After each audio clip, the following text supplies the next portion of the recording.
ঐতিহাসিক শাহজাদপুর উপজেলা শুধু দুধেই ভরপুর নয়, এই উপজেলাটি মাংসেও ভরপুর।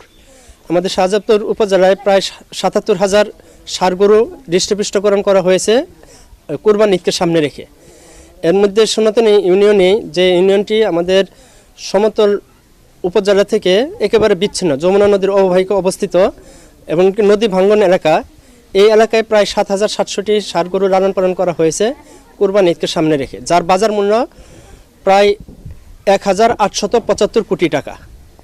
তো গ্রামের লোকজন এই ঈদকে সামনে রেখে এই ১,৮৭৫ কোটি টাকার আর্থিক লেনদেন হবে আমাদের এই চরাঞ্চলে একটি চরকে কেন্দ্র করে। তো গ্রামের লোকজন এই ষাঁড় গরু লালন পালন করেই তারা অর্থনৈতিকভাবে স্বাবলম্বিত হচ্ছে। যে ২টি গরু পালতেছে, হয়তো বা ২টি গরু বিক্রি করে ৪ লক্ষ টাকা পাবে। তো এই ৪ লক্ষ টাকা একসাথে সে অন্য কোনো কৃষি ফসল দিয়ে সে একত্রিত করতে পারবে না।